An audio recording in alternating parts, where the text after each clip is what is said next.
Gente, estamos ao vivo e bem vivo, então, tá? Como de costume, tá, gente? Vamos fazer aquela chamada, tá?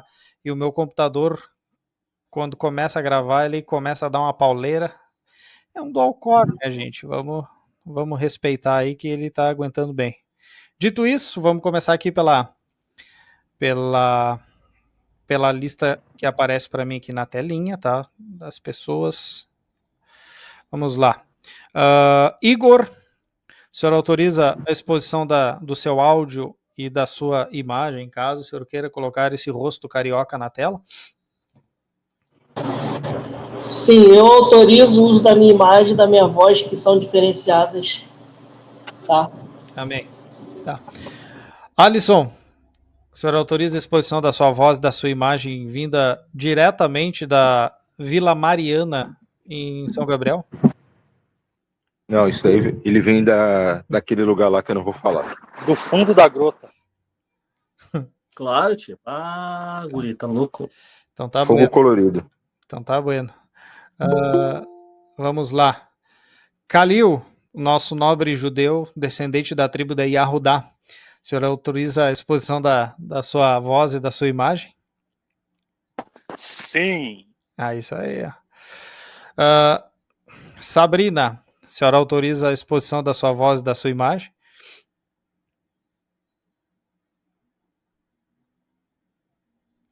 E se fez silêncio no céu durante 30 minutos. Não entrou nenhuma mulher lá. Bueno, deve estar ocupado, tá? Não vou ficar de sacanagem. Pulamos. Fabrício, nosso Johnny Motoquinha do Agreste, o senhor autoriza a exposição da sua voz, da sua imagem, caso o senhor venha manifestar-se aí? Ou outro?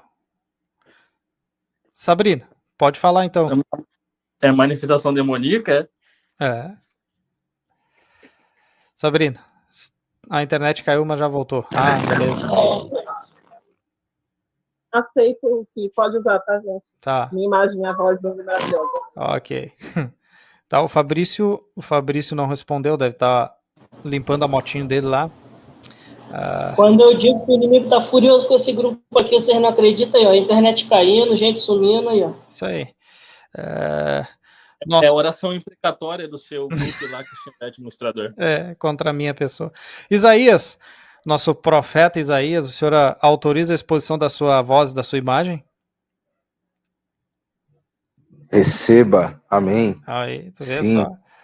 eu acho que todos os pelotenses merecem se arrepender debaixo do taco de beisebol.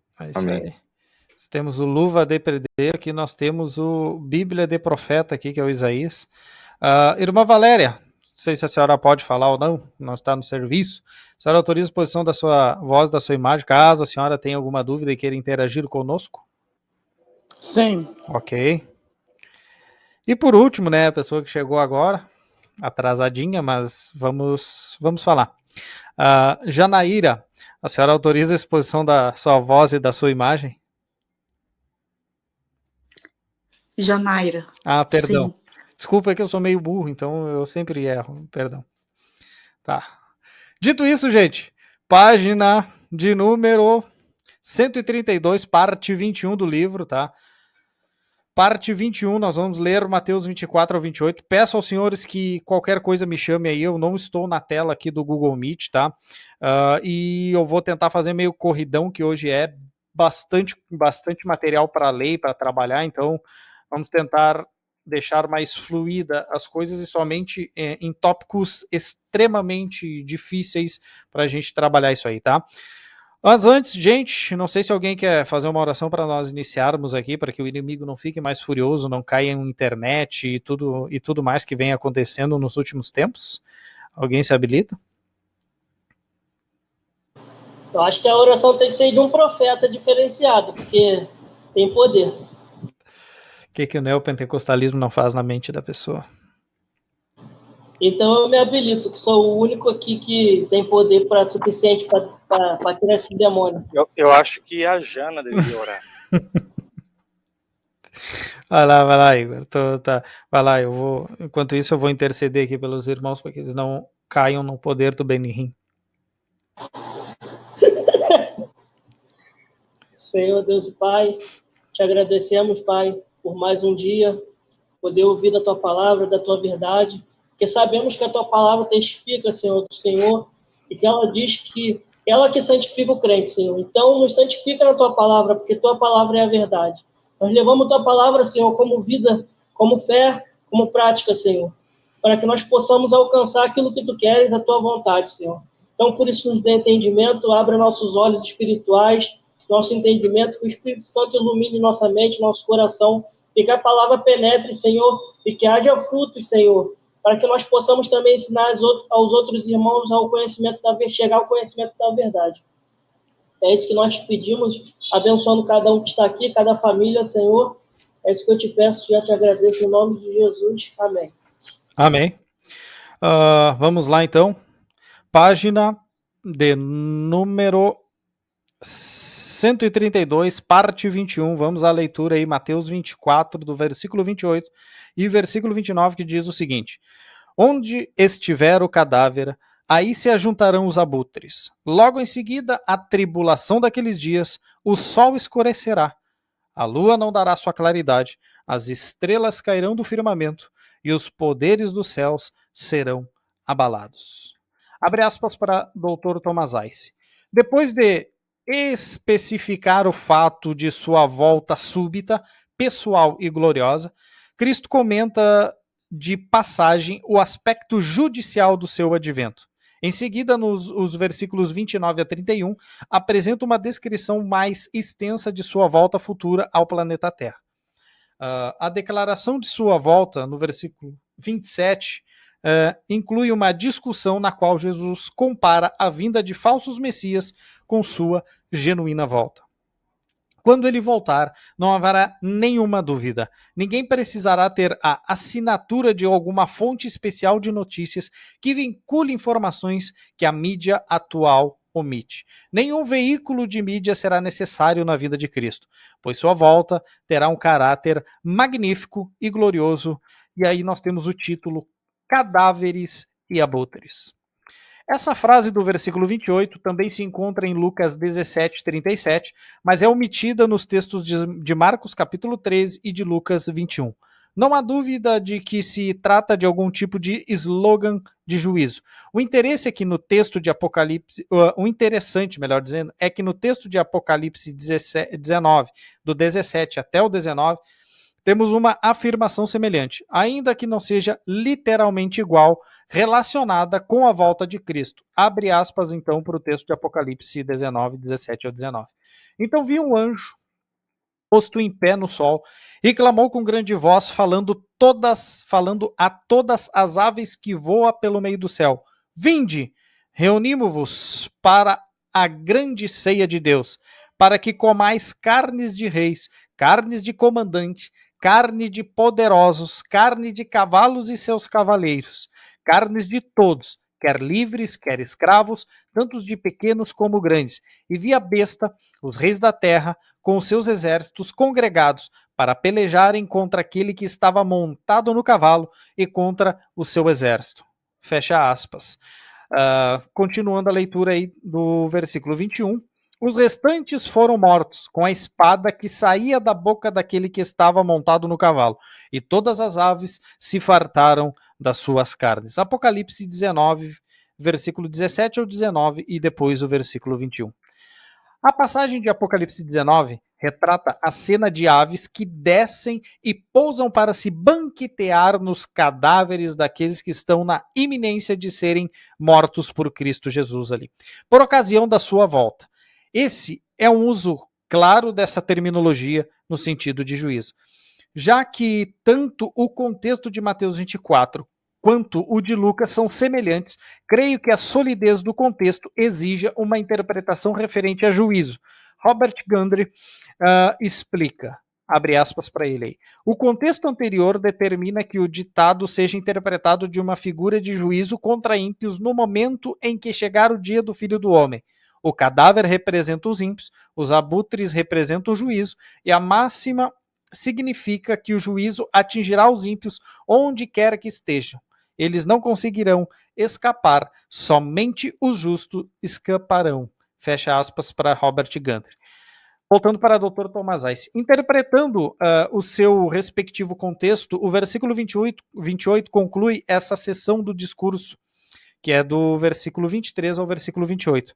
Mencionado que quando Jesus subitamente aparece na sua vida, o resultado será não somente juízo contra os falsos profetas e os falsos messias, mas também condenação de todos os que se opõem à sua vontade. Entretanto, não ficaríamos surpresos em saber que os preteristas pensam de modo diferente. Vamos abrir aspas aqui para o pessoal da teologia do Pateta da Disney World. Tá? Subtítulo aqui que o Dr. Tomazais colocou é Os Romanos no ano 70 depois de Cristo, uma pergunta retórica. Os intérpretes preteristas como Gary DeMar, Kenneth Gentry Jr. acreditam que essa passagem se cumpriu no ano 70 depois de Cristo. DeMar afirma: em virtude de seus rituais mortos, a Jerusalém dos dias de Jesus era uma carcaça podre, alimento para as aves que reviram o lixo, a saber, os exércitos romanos. Fecha aspas para o nosso glorioso Gary DeMar aí. Gentry, em concordância com DeMar, declara, abre aspas agora para Gentry Jr., isso parece se referir à terrível devastação imposta por Roma e Israel. Os soldados furiosos que assolavam o povo com toda a crueldade iriam destruir Israel nacional e político, fecha aspas, agora para o nosso glorioso Kenneth Gentry Jr. Voltando para o Dr. Tomazais, tal ponto de vista é insustentável pelo fato de que o contexto apoia a concepção de que esse acontecimento ainda se dará no futuro, isto é, a volta pessoal de Cristo. O que desbanca a ideia da volta de Cristo tem ocorrido no episódio da destruição de Jerusalém no ano 70. Alan Maniley menciona que essa passagem não é uma descrição do Messias descendo do céu sobre a nação morta em delitos e pecados, nem dos falsos messias e falsos profetas fazendo o povo a sua presa, nem ainda das águias estampadas nos estandartes romanos por ocasião do ataque contra Jerusalém. Este último acontecimento não faz parte dos assuntos tratados em Mateus, nem em Lucas. Gunther, mais adiante, dá a seguinte explicação em seu livro, abre aspas aí. Alguns têm pensado que os abutres se referem às águias das legiões romanas descendo num voo rasante contra Jerusalém durante a primeira revolta judaica, entre os anos de 66 até 73 depois de Cristo. Porém, o contexto de Lucas não tem nada que se relacione com a destruição de Jerusalém, e Mateus concentra a sua atenção. Deixa eu só ver aqui quem está pedindo autorização. O contexto de Lucas não tem nada que se relacione com a destruição de Jerusalém e Mateus concentra sua atenção na vinda do Filho do Homem e não na destruição da cidade, fecha aspas aí para Gunther. Voltando para o Dr. Tomazais. Tanto pelos versículos precedentes quanto pelos versículos seguintes, o texto de Mateus 24, 28 está inserido no contexto da futura volta de Cristo. A gente trabalhou isso incessantemente na última aula. Quem não viu, corre lá no YouTube, que está lá de graça para vocês. Não de uma vinda invisível por intermédio dos romanos no ano 70 depois de Cristo. Thomas Figar comenta acertadamente o seguinte, abre aspas, isso quer dizer que essas duas declarações semelhantes se referem ao juízo que virá sobre os descrentes, os quais não estão preparados para encontrar com ele, no caso Cristo Jesus.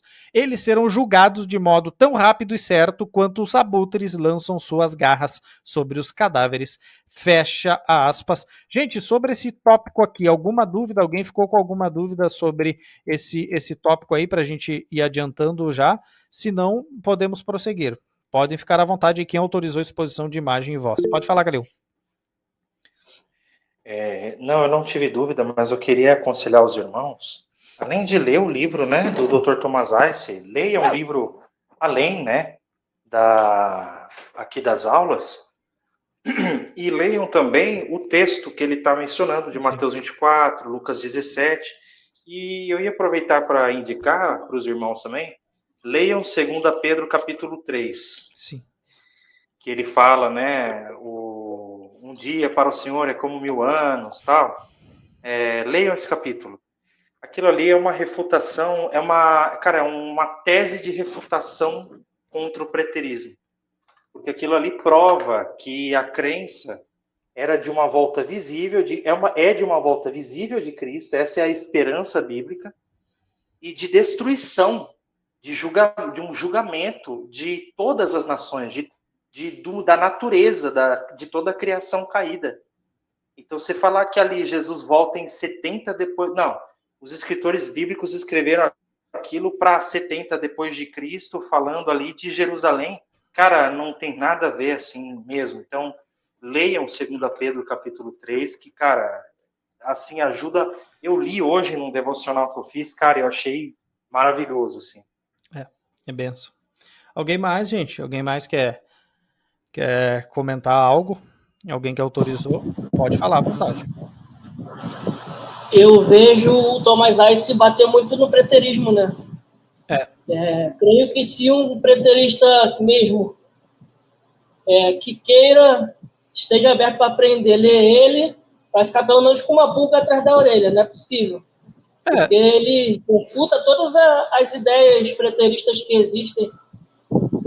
Realmente, se um preterista for honesto e falar, não, vou ler aqui porque eu quero aprender alguma coisa, ele vai ficar com uma pulga atrás da orelha, não é possível.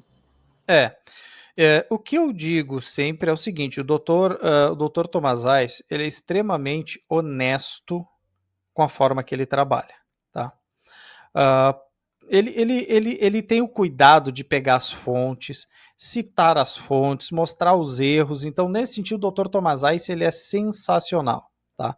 Eu digo que talvez, assim, para tratar direto contra o preterismo, ele é, na verdade ainda, ele é vivo, graças a Deus, ele é a pessoa que bate mais acertadamente com fonte bibliográfica dos preteristas. Então, eu sempre aconselho. Dr. Thomas Ice, para mim, tá? Ele é uma das mentes mais brilhantes do dispensacionalismo revisado. Eu gosto muito dos escritos dele, claro que eu não concordo com tudo. Obviamente, eu não concordo nem comigo mesmo, às vezes, que dirá com outra pessoa, né? Eu sou meio maluco assim, mas é assim que funcionam as coisas. Dito isso, gente, alguém mais quer tratar alguma coisa? A gente continua na leitura lá. Tá só 30 graus aqui no Rio Grande, tá uma maravilha o Rio Grande do Sul. Página 134, logo em seguida a tribulação. Abre aspas para Thomas Ice. No momento em que a exposição feita por Cristo muda sua temática, passamos de acontecimentos relativos à tribulação para um acontecimento que ocorrerá depois da tribulação. Apesar de já ter mencionado no versículo 27 o modo pelo qual aconteceria a sua segunda vinda, Jesus agora enfoca a relação de sua volta com a tribulação. Ele antes vinha discorrendo sobre os acontecimentos do período da grande tribulação. Veja os versículos 9 e 21 e Marcos 13, 19. Mas a partir desse ponto, Cristo muda o curso de sua exposição para tratar de algo que acontecerá logo depois da tribulação daqueles dias. Esse acontecimento ainda futuro é a volta pessoal e corpórea de Cristo ao planeta Terra. Ou seja, gente, vamos abrir um aspas para uma pequena digressão. Depois da tribulação daqueles dias, o que ocorre? Segunda vinda. Então, não tem como ter havido tribulação, porque a tribulação ela acontece e instantaneamente após ela terminar, volta Jesus Cristo. Tá? Então, esse é um ponto muito importante, tenha isso em mente, porque preterista adora distorcer esses textos aí. Esse acontecimento ainda é futuro, é a volta pessoal e corpórea de Cristo ao planeta Terra, conhecida como segunda vinda, versículo de número 30. O que Cristo descreve em poucos versículos, ali do versículo 29 até o 31, o apóstolo João explica com mais detalhes em Apocalipse 19, verso 11 e verso 12. Dessa forma, podemos perceber que o segundo advento se dará logo depois de que tudo acontecerá na tribulação, de tudo o que acontecerá na tribulação. O termo eutheos é um advérbio grego que, em geral, se traduz pela palavra imediatamente, como é o caso da versão inglesa que eu sempre utilizo, The New American Standard Bible. Mas eu uso a ACF, tá? Dito isso, mas que ainda significa diretamente logo em seguida daquele dia. Moulton e Milligan ao citarem, é miligram, não é biligram, preste atenção, miligram, tá? Que herege, Deus me perdoe.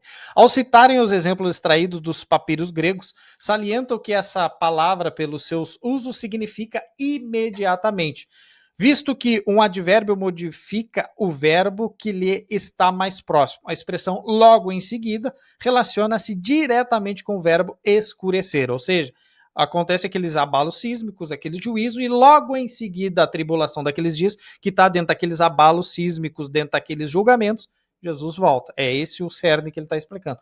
Portanto, os acontecimentos descritos no versículo 29 ocorrerão imediatamente depois da tribulação. Logo em seguida. Opa, deixa eu ver que tem mais uma pessoa pedindo a permissão. Permissão concedida a vós, irmão Cláudio. Continuemos a leitura. Logo em seguida, sem demora ou qualquer incidente que se interponha. Isso significa que dentro da cronologia dos acontecimentos da tribulação, que foram registrados de Apocalipse, tá, gente? 4 até 19, o texto de Mateus 24, 29 se cumprirá imediatamente depois do juízo da última taça da ira, que se encontra em Apocalipse 16, do 17 até o 21. Aí está a explicação desta advertência intercalada após a descrição do juízo da última taça. Abre aspas aí para Apocalipse 16, 15. Eis que venho como vem o ladrão. Bem-aventurado aquele que vigia e guarda as vestes, para que não ande nu e não veja a sua vergonha. Apocalipse 16, 15. Não levará muito tempo, desde o momento em que ocorrer o juízo da sexta taça da ira até a volta de Cristo. O texto de Apocalipse 17 e 18, tá, apresenta uma visão geral do juízo contra a Babilônia. Aqui abre aspas, tá? Minha interpretação de Babilônia é diferente de Dr. Thomas Ice, tá? Dito isso, revelando aspectos assim que se cumprirão ao longo da tribulação e na segunda vinda. Assim, do ponto de vista cronológico no livro de Apocalipse, os acontecimentos mencionados no capítulo 16 ocorrem antes dos acontecimentos mencionados no capítulo de número 19. Outro fato interessante é que a palavra logo foi usada em Lucas 21:9 para comunicar aos que passarem pelos episódios da tribulação que o fim não será logo, de acordo com o texto de Lucas 21, versículo 27 e 28. É somente mais tarde que, abre aspas, se verá o Filho do Homem vindo numa nuvem com poder e grande glória, fecha aspas. Ocasião essa em que se cumprirão as palavras do Senhor Jesus. Abre aspas para Cristo, exultai e erguei a vossa cabeça, porque a vossa redenção se aproxima. Fecha aspas. Essa passagem faz referência ao livramento físico dos crentes judeus proporcionado no momento da segunda vinda de Cristo. Lembre, de Sião virá o libertador e apartará Jacó das suas impiedades. O apóstolo Paulo no capítulo 11 da carta aos Romanos. Dito isso, na segunda volta de Cristo, ou na segunda vinda de Cristo, ocorrerá o livramento físico para todos os crentes. Contudo, o contexto se refere mais especificamente aos judeus pelo fato de que eles estão sob uma terrível ameaça durante a tribulação.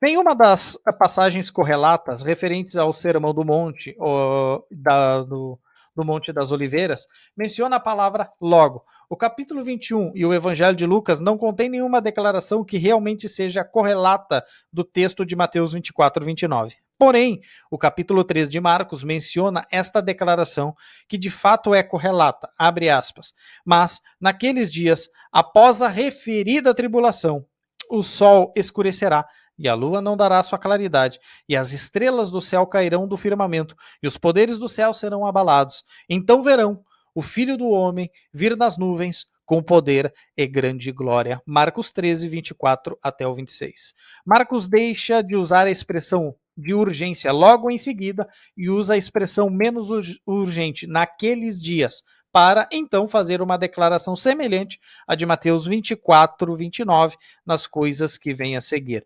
Gente, sobre isso, alguma dúvida para a gente ir logo para o protesto preterista, para a gente bater bastante neles aqui com o Dr. Thomas Ice? Alguém tem alguma dúvida sobre isso? Não, lança bravo. Então vamos embora, então, gente. Vamos para a leitura. Vamos bater em preterista. Amém. Eu gosto disso. Deus seja louvado. Estou prestando bem atenção em tudo que você está falando. Amém. Então vamos lá, gente. Página 136, o protesto preterista. Aquelas bateção de lata da turma do PT. Os intérpretes preteristas Gary DeMar e Gentry Jr., eu não sei por que o Dr. Thomas Ice não bota Gentry Jr., porque ele se apresenta assim, né? Gentry Jr., ele bota só Gentry. Não explica o modo pelo qual a expressão logo em seguida do versículo 29 se relaciona com o seu ponto de vista de um cumprimento no primeiro século depois de Cristo.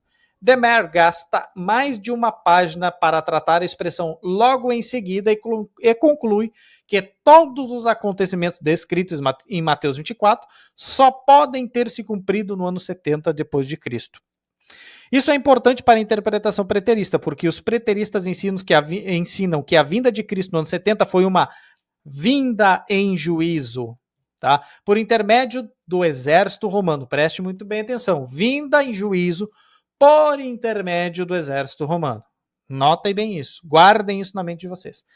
Quando este atacou e finalmente destruiu Jerusalém e o templo. Gentry a denomina de uma vinda espiritual, abre aspas, espiritual, fecha aspas, em juízo, em vez de uma vinda pessoal. Gentry relaciona particularmente o versículo 30 com todos os juízos mencionados na passagem, ao dizer o seguinte, abre aspas para esse grande mestre com M minúsculo. Cristo apresenta esse versículo especificamente aquilo que ocorreu no primeiro século depois de Cristo. Cristo vem em juízo contra Jerusalém entre os anos 67 e 70. Dessa forma, Gentry descreve a vinda de Cristo mencionada no versículo 30 como um acontecimento que se deu junto aos fatos ocorridos entre 67 e 70. Fato esses que na interpretação preterista vem a ser a grande tribulação, ou tribulação, como você queira chamar. Tal concepção gera uma enorme contradição com aquilo que o próprio Cristo proferiu na passagem de Mateus 24. Quando alguém lê a interpretação preterista de Mateus 24, descobre que eles combinam um acontecimento que aconteceria logo em seguida à tribulação com outros acontecimentos que ocorreriam durante a tribulação, como foi predito por Jesus. Se a segunda vinda referida em Mateus 24, 30 é uma vinda em juízo, segundo afirmam os preteristas, as ocorrências de juízo só podiam ter ocorrido durante aquela parte de Mateus 24, do versículo 4 até o versículo 29, que Jesus denomina de atribulação. Entretanto, no versículo 29, Cristo afirma que aconteceria logo em seguida a tribulação daqueles dias, fecha aspas. Randolph Yager explica o seguinte, abre aspas, a tentativa de mostrar que a profecia de Jesus se cumpriu entre os anos 33 e 70 depois de Cristo, desconsidera os versículos 29 a 31. Nenhum desses acontecimentos se deu imediatamente depois do período turbulento associado à invasão e saque de Jerusalém sob o comando de Tito no ano 70. Esses drásticos transtornos nos céus darão destaque à segunda vinda de Cristo. Muitos comentaristas se esforçam frenética e desvairadamente no tratamento desse texto, por motivo de seu preconceito contra o ponto de vista que advoga um cumprimento futuro, entenda-se futurista, fecha aspas aí, nas palavras do nosso nobre glorioso Randolph Yager. Apesar do exercício de imaginação que chega às raias da genialidade dos intérpretes preteristas, eu gostei dessa ironia aqui, e de outros, já constatamos e prosseguiremos em verificar na sequência dessa passagem que Cristo aqui faz uma alusão a acontecimentos que ainda se cumprirão no futuro. Ninguém há de roubar da igreja a extraordinária esperança de termos uma volta gloriosa de Jesus Cristo a este mundo. Como essa passagem de modo tão maravilhoso apresenta, Maranata, hora vem Senhor Jesus, então terminamos a leitura aqui, gente. Bom, vamos abrir aqui para os comentários, já que a gente tem um tempo legal aí. Temos em torno de 25 minutos, andou bem aí os negócios, a aula fluiu legal, e agora vamos abrir para os comentários. Bom, sobre as interpretações, gente, desses preteristas e o que eles dizem. Vocês conseguem ver algum tipo de cumprimento do descrito ali de Mateus 24, do versículo 4 até o 30, por exemplo, no ano 70, vocês conseguem ver isso? Agora falando assim, ó, sem o óculos dispensacionalista futurista, vocês conseguiriam encaixar na história isso? Pode falar, Claudio, só antes, autoriza aí para nós a exposição da tua imagem, da tua voz aí. O senhor autoriza? Autoriza a voz. Belezinha.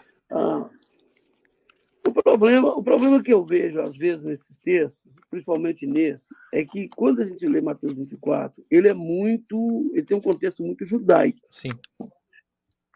Pelo fato de que o conselho é que não entre em casa para buscar alguma coisa, fuja para os montes e tal. Então é muito judaico, a questão da fuga para a Judéia e tal. E acredito, assim, até que num certo ponto, que esse texto ele trata, sim, do ano 70. Até mesmo a expressão que se tais dias não fossem abreviados, nenhuma carne se salvaria, está mais ligada a um sofrimento físico. Sim. Ao invés de ser uma coisa mais no futuro.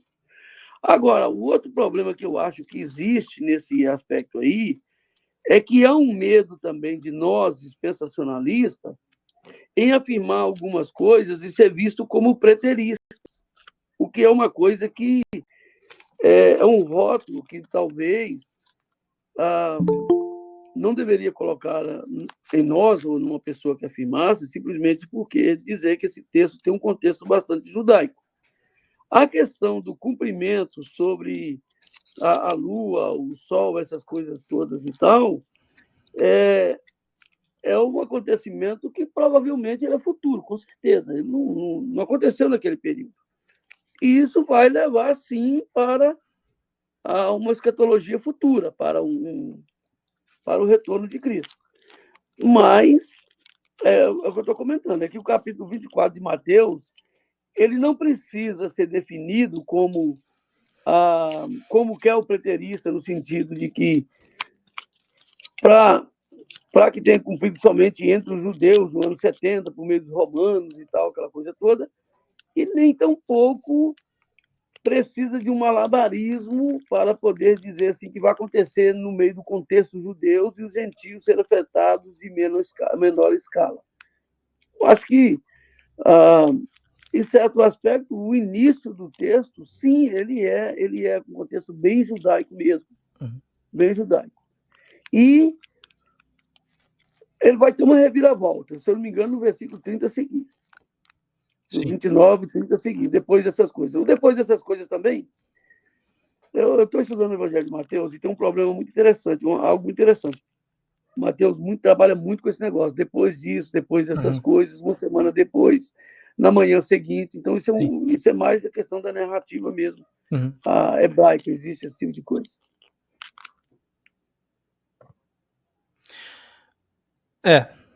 Eu antes de liberar para os outros irmãos aí que levantaram a mão, eu acredito ali que quando, por exemplo, o texto fala de sol escurecendo, a lua não dando a sua claridade, as estrelas sendo abaladas e tudo mais, eu acredito que isso daí acontecerá literalmente também na segunda vinda de Cristo, tá?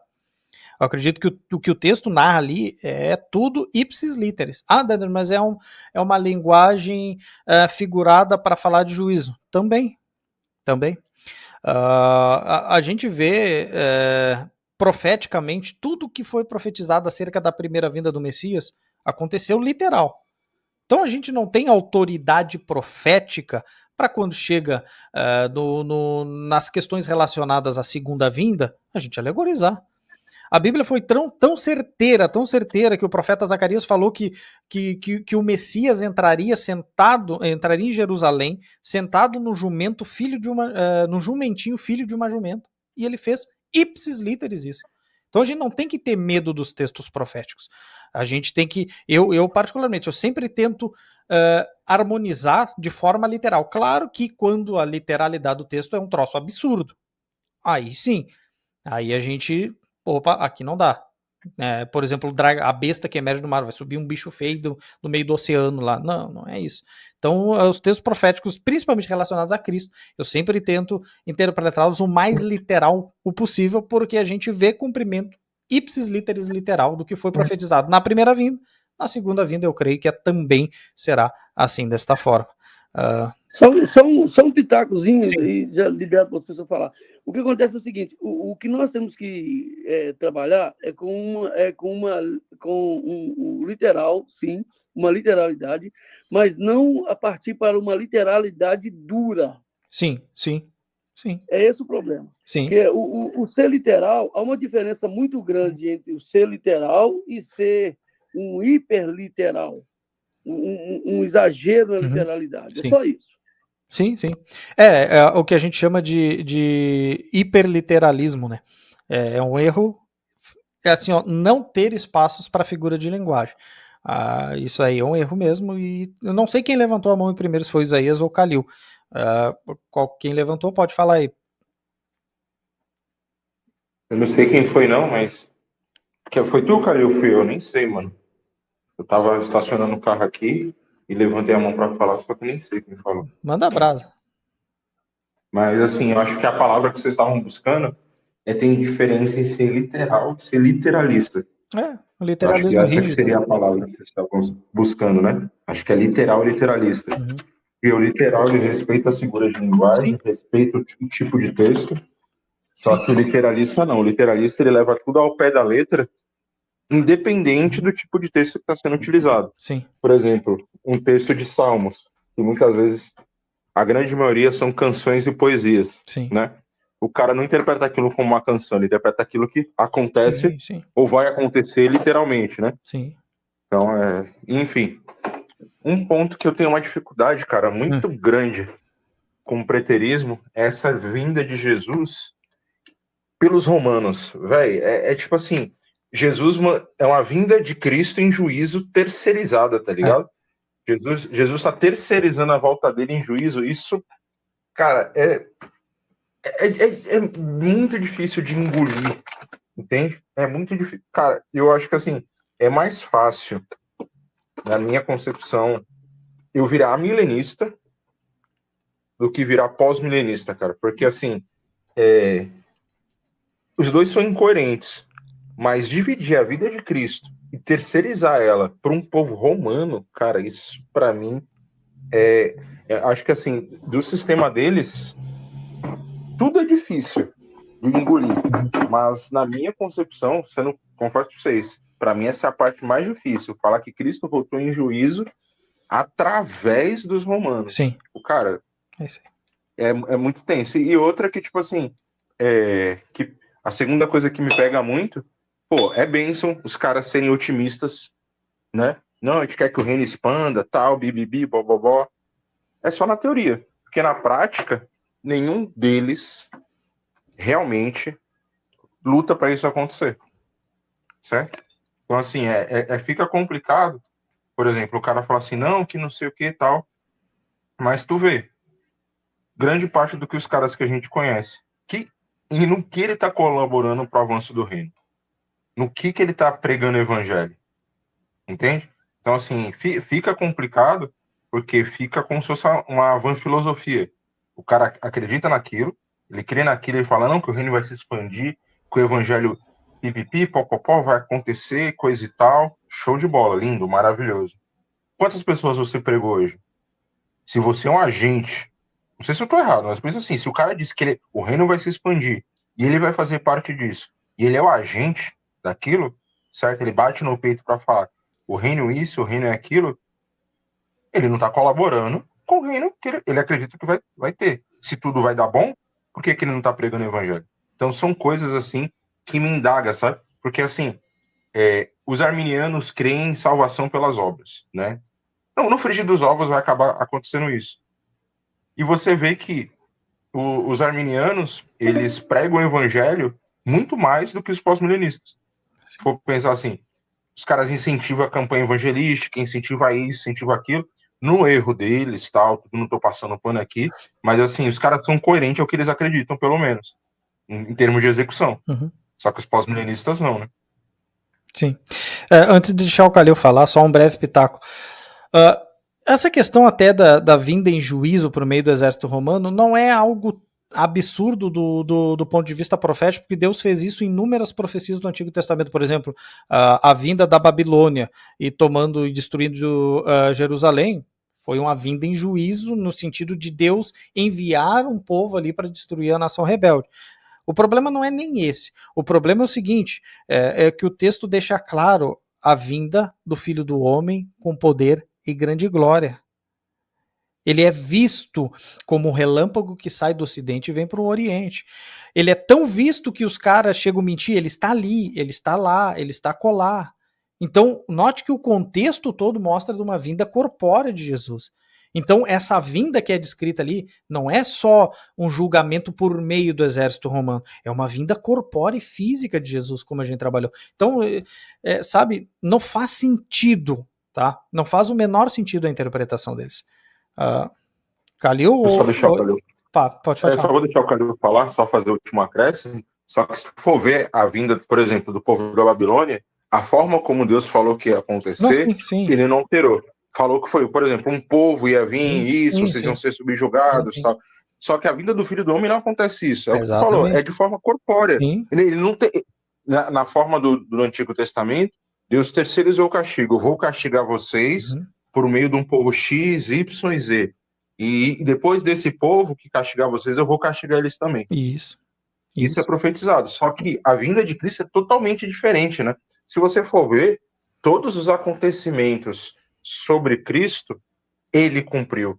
Nenhum ele terceirizou. Por que a volta dele ele ia terceirizar as coisas, né? Isso que é bizarro, né? Eu me empolguei. Eu já libero o Calil, pode falar aí, só um adendo antes do Calil falar. Eu só argumentei nesse nível aí com vocês porque é o argumento que eles usam. Mas a gente tem inúmeras vindas em juízo de Jesus, de Deus, né, no Antigo Testamento. Eu digo, ok, qual delas diz que ele sai do Oriente e vai para o Ocidente? Qual dele diz que ele está ali, está colar? Né? Nenhuma delas diz isso. Então, comparar Mateus com os julgamentos feitos no Antigo Testamento é, no mínimo, uma burrice exegética. No mínimo. Pode falar, Calil. Perdão pela demora. Não, fiquem tranquilos. É bom que demore mesmo, que a gente converse sobre o assunto, que renda, né? Isso aí. Mostra que a gente está aprendendo mesmo. Eu acho que, assim, 2 pontos que eu queria citar. A questão do que o irmão Cláudio levantou e a questão que o Isaías levantou e o Danner também. Cara, assim, esse alegorismo, principalmente porque os amilenistas também usam do alegorismo. Mas o pós-milenismo ele usa mais. Ele, cara, como o Dr. Tomazais falou, é uma genialidade assim para criar umas coisas que não existem, entendeu? Cara, é um filme de ficção da Marvel. A escatologia do pós-milenista, do preterista, do expansionista lá, do adorador de Shang, é um filme da Marvel, cara. Entendeu? É literalmente isso. Eu acho que, assim, quando o cara começa com esse... Porque, assim, vocês já tiveram debates com pós-milenistas e preteristas, eu também. Eu acho que o mais ofensivo, cara, é que eles tiram sarro quando você interpreta a Bíblia de uma forma literal, que foi o que os reformadores fizeram. A treta de Lutero e Calvino e John Knox, desses aí que se dizem, né, reformados até, os pós-milenistas dizem reformados de verdade, né, e o resto é tudo lixo. É curioso como a treta da reforma protestante era exatamente isso, uma das tretas, né, a interpretação alegórica da Bíblia, alegorizar tudo, mistificar tudo, entendeu? E aí, uma coisa que eu gostaria de perguntar para essas pessoas, beleza, então, cara, tudo então é uma alegoria, né? Então, qual profecia que era uma alegoria não se cumpriu em Cristo ou se cumpriu de forma alegórica na vinda dele? Não existe, cara. As profecias sobre a primeira vinda de Jesus Cristo, da vinda de Cristo, da encarnação do Verbo, são profecias que se cumpriram literalmente, cara. Nenhuma se cumpriu de forma alegórica. Quando tu vai fazer um estudo lá, tudo se cumpre de forma literal, cara. Cara, é dito que ele nasceria pobre, ele nasceria rejeitado, entendeu? Cara, eis que vem a ti, ó Belém de Efratá, vem de ti, ó Belém Efratá, aquele que governará. Cara, e ele nasce em Belém, na cidade de Davi. Sim. Eis que ti, ó Jerusalém, a ti vem o teu rei, sentado sobre um jumentinho, filho de uma jumenta. Cara, profecias literais, que detalhes se cumpriram. Aí por que eu não vou acreditar nas profecias sobre a volta de Cristo? Que elas são literais. Por que eu não vou acreditar? Por isso que eu falo no grupo para vocês. Isso aí, o pós-milenismo, preterismo, expansionismo, é um nome bonito para incredulidade. É isso, os caras são incrédulos. Eles não acreditam na Bíblia. Então ele tem que alegorizar, porque no fundo, cara, eles não acreditam no que as escrituras falam. E só um pouquinho antes de deixar o irmão Cláudio falar, eu acho que o pior, cara, disso aí que o Isaías falou, não é só eles terceirizarem a volta de Jesus, né? Eu acho que o pior, cara, é o materialismo que o pós-milenismo provoca. Porque para eles a gente já está vivendo o milênio. Então aquilo que Jesus falou é balela. Jesus falou isso. Não, ele está falando lá de você morar numa casa boa. Cara, isso aí, para você virar um liberal, ou para você virar um herege que defende teologia da prosperidade, por isso que o Iago fez aquele vídeo lá falando, né?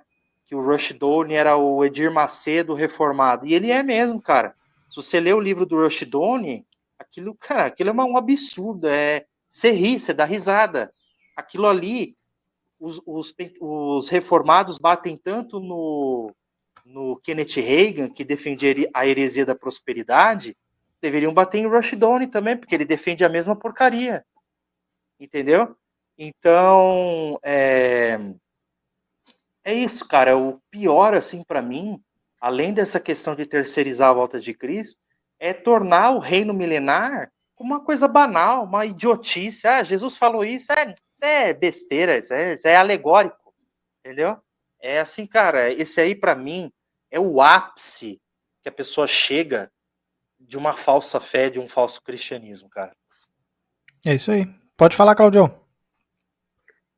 Bom, para mim, esse capítulo 24 de Mateus e esse texto, uma das coisas que é uma verdade central e fundamental, que destrói qualquer argumento que venha a ser de algum grupo, de algum rótulo, de alguma coisa assim que tenta distorcer, é que esse texto deixa bem claro que quando o Messias vier, ele será visto por todos.